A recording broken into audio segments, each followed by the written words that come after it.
जो ration card से स्वच्छता आनिबा पाई ई केवाईसी माध्यम रे जांच करिबा व्यवस्था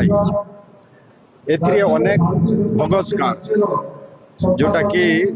हित कार्ड बोली किना कहा जाउछ जे माने गोटे फेक कार्ड माध्यम रे चावल रे दुर्नीति होता भारतीय जनता पार्टी रो सरकार आसीबा परे मोहन माझी को सरकार आसीबा परे सेतिरे ई केवाईसी माध्यम रे वर्तमान जांच हेछि एवं वर्तमान नुआ लोक कार्ड देवार व्यवस्था हेछि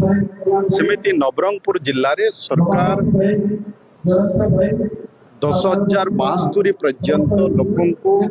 कार्ड देवा पाई टार्गेट रही से नुआ कार्ड पाई 5,000 ऊर्ध्व व्यक्ति आवेदन करते